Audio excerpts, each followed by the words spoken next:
Eu gostaria de retomar esse momento de aprender e amar Jesus eucarístico. Não existe alguém que se santifique sem amor à Eucaristia. Não tem. Mesmo porque é remédio. E eu retomo a partir daquele momento onde o sacerdote comunga, o ministro, a ministra leva e diz o corpo de Cristo. Eu dizia semana passada que não importa se é na boca, se é na mão, se é de joelho, se é de pé. Isso depende do fiel, é um direito dele, mas sem que isso seja chamar a atenção para si, mas para o Senhor. Esse amém é tão importante, porque o que quer dizer a palavra amém? Assim seja. Toda vez que você falar numa missa, amém. Inclusive, esse amém tem que ser dito alto e bom som. Por quê? Você não está dizendo para o padre. Você não está dizendo para o ministro, para a ministra. Corpo de Cristo. Você está dizendo assim seja, Senhor. Eu recebo o corpo de Cristo. O amém é um selo. O amém é um ato de fé. O amém é uma abertura para a graça. Sempre o amém no final das orações, e aqui em particular no corpo de Cristo, ele tem essa dimensão de conclusiva, de aceitação, de profissão de fé e de abertura. Segue depois um momento de silêncio, já falei isso, e vem o oremos. E retomo a partir daqui. O oremos que segue é o oremos que vai pedir a Deus que os frutos, sempre esse oremos fala dos frutos da Eucaristia, recebido como igreja e recebido individualmente. Você lembra aquela oração anterior que o padre faz em silêncio? Semana passada eu fiz em voz alta. Fazei, Senhor, que conservemos num coração puro o que a nossa boca recebeu, que essa dádiva temporal se transforme para nós em remédio eterno. Pois é, a oração que segue nesse oremos, então geralmente é feito assim: oremos em um breve silêncio, pequeno, não é longo. A oração que vem depois, e eu vou pegar da Eucaristia, por exemplo. Da Eucaristia, ela nos diz hoje: ó Deus, pela comunhão neste sacrifício, oferecido em memória do vosso Filho, fazei que nos torne com Ele, nos torne com Jesus, uma oblação. Uma oblação quer dizer oferenda, um ofertório, uma entrega perpétua em vossa honra. Percebeu? Frutos da Eucaristia. Logo depois, quem vai à igreja, vem um momento crítico. Crítico. Esse é o momento, um dos momentos mais críticos na igreja, dos avisos. Me disse um prelado, venerando o venerado: missa sem aviso não é missa, mas tomemos cuidado. Cuidado por quê? Às vezes nós queremos fazer ali um momento que fica maior do que a homilia.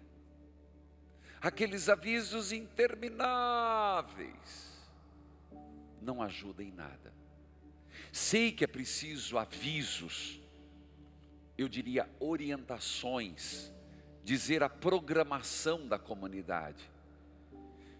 Geralmente, e aqui se pede que se seja sucinto. Existem outras formas de avisar a comunidade. Explico. Um site, a Pascom. Como seria, e aqui eu quero valorizar muito a Pascom, que é a pastoral da comunicação paroquial, da comunidade. Como é importante, meus irmãos, a gente crescer nisso, de termos, só que aí não adianta ter a PASCOM, isso já é um passo, tem muita formação. Ter o site da paróquia e os paroquianos não visitarem. Visita tudo. Mas a PASCOM também, dentre tantas coisas de um site, tem o momento de colocar seus avisos. A programação da semana, curso de batismo, curso de noivos. O momento é de pandemia, mas eu estou falando fora desse contexto. É uma das formas de dar os avisos. Outra forma é também você, quem tem vídeo wall, e eu digo isso, gente, eu digo para as comunidades, eu não sou exemplo, mas quero dizer a partilha da minha vida, de como a comunidade celebra. De grande valia são esses televisores. Mostra ali, meu filho. Chamo de vídeo wall, termo técnico, mas não, porque não é televisão para passar filme, nem passar notícia. Mas é uma forma de você colocar os avisos. Quando a comunidade entra, ou depois da missa. Claro que pode-se dar aviso na igreja, mas não é um momento. Não é. Houve recentemente um problema sério, e gostei muito da posição do Padre Zezinho. Missa não é momento de você usar do microfone para agredir comunidade, para agredir quem quer que seja. Não é nosso papel. Não é momento de colocar desavenças. Roupa suja se lava em casa. Não é momento de você colocar conflitos da comunidade. Aqui, pontuar alguns compromissos da comunidade, de forma sucinta, breve e expressiva. Cuidado com os avisos. Não pode ofuscar, porque é nessa hora que às vezes se repete: o Senhor esteja convosco, o Senhor vos alcance no estacionamento, alcance no pátio, alcance no carrinho de pipoca, porque já saiu para comprar pipoca para a filharada. Por quê? Porque delongou. É claro também que tem que haver uma educação do povo, porque tem gente que acha que chega na hora do ato penitencial, quando chega, comungou, vai embora. Está errado, meu filho. Ou na hora do sermão pede licença. Eu tive o ministério, não vou dizer quando, que hora, quando, não. Chegava no sermão e eu via todo mundo sair. Eu falei: mas vai sair que a peste nada só. Comecei a fazer pergunta. Comecei a chamar atenção. Então, missa não é para chegar atrasado e sair antes. A missa começa com o sinal da cruz e termina com o sinal da cruz. Toma isso como base. Mas cuidado com os avisos. Logo depois vem a missão. Opa, isso mesmo, missão. A bênção final. A bênção final que pode ser solene, a bênção final que pode ser a mais breve. Mas a bênção final, que é um envio, é como que dizendo, tendo ouvido a palavra, tendo se alimentado da palavra e da Eucaristia, a missão no mundo começa. A missão começou. Era assim que era o final da missa em latim. A missão começa agora. E vem a bênção final. Então, meus irmãos, como é importante essa bênção final, onde o padre, retomando a Santíssima Trindade, retomando a dimensão trinitária, ele começa com um diálogo. Na verdade, o terceiro diálogo, né? O Senhor esteja convosco. Aí todo mundo responde: Ele está no meio de nós. E o sacerdote, na pessoa do Cristo, chamando a Santíssima Trindade, na Santíssima Trindade. Ele abençoa, porque aquele é outro Cristo. Por isso a palavra é exatamente essa, assuste, impressiona, que diz assim: o Senhor esteja convosco, Ele está no meio de nós, abençoe-vos Deus Todo-Poderoso, Pai, Filho e Espírito Santo. E a resposta é amém.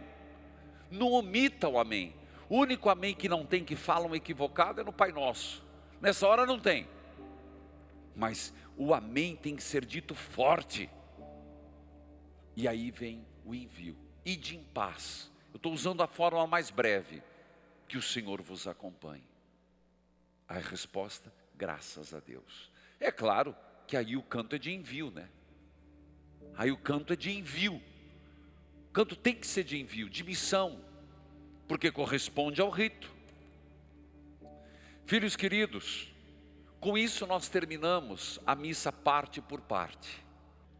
E eu sugeria, num primeiro momento, que você colocasse hashtag coração adorador e as perguntas. Mas algumas que foram selecionadas e eu vou respondendo, não tudo de uma vez, uma outra. Sempre primeiro um conteúdo e depois tirando dúvida. Padre, brilhantes suas explanações sobre a missa. Minha dúvida é sobre quem pode comungar. Uma mulher não casada na igreja, mas vive união estável com 20 anos, inclusive com 2 filhos, pode comungar? Eu já ouvi 2 padres, versões diferentes. Filha, a doutrina da igreja hoje é clara.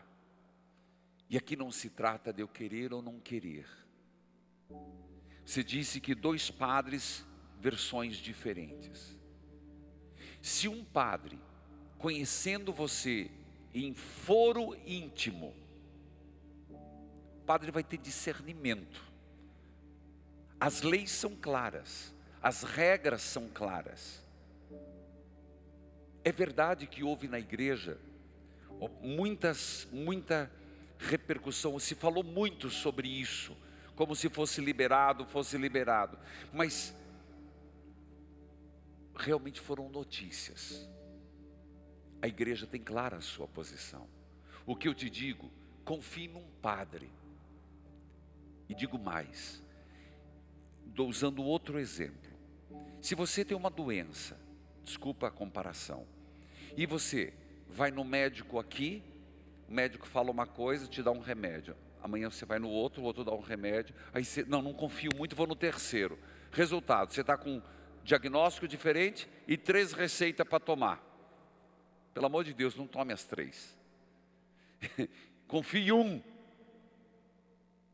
Veja todos os elementos. Não, esse aqui se apresenta, ele me passa confiança, tem conteúdo, tem experiência, eu vou com ele. Senão você não vai se curar nunca. Estou te dizendo, não fique colocando os padres na prova. Tem gente que faz isso, de igreja em igreja, vai levando o seu problema. Aconteceu teve gente até de gravar confissões. Tem um movimento ali dos ortodoxos xiitas, católicos, que fazem isso. Isso não é de igreja. Procure o padre da sua paróquia, conta a sua história. Primeira coisa que ele vai observar: existe motivo para nulidade? Ele vai olhar para a vida, ele vai ver, não vai inventar. Os critérios são claros. São 11 os mais comuns que estão no direito canônico. Ele vai olhar para aqueles critérios, vai ouvir o que você diz. Ele vai fazer o segundo processo de ouvir o outro e vai perceber, olha, aqui incide que o seu casamento foi nulo. O que o Papa tem pedido e todos os tribunais eclesiásticos do mundo estão se desdobrando para atender esse pedido. O padre vai encaminhar você para um tribunal. Mas padre, aquele processo é caro. Mentira, é mentira. Não é não. Tem custo, mas é para o processo rolar. Mas não é algo exorbitante, não é. Nesse contexto aí é feito libelo. Desculpa a palavra. É feito o primeiro processo, o encaminhamento e manda para o tribunal. Então o padre vai saber, filha, orientar. Essa é uma opção.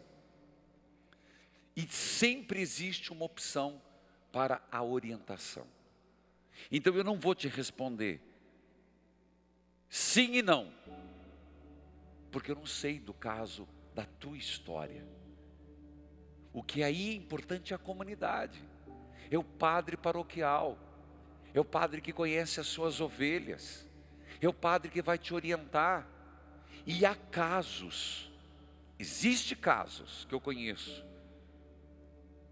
que existe o Sanásio Radite, que quando uma da parte católica quer casar, a parte evangélica ou de outra religião não quer, mas em vista da parte católica, em vista dos frutos do sacramento, existe esse instrumento. Existe outros mas é de foro interno, e eu já fiz isso, conhecendo a vida da pessoa, sabendo o que estão vivendo, a permissão de comunhão. Então, respondendo essa tua pergunta, não é assim que está liberado. Houve sim muito noticiário, houve assim muita mídia em cima, mas não é que está liberado que os divorciados, que os segundas núpcias podem comungar, não.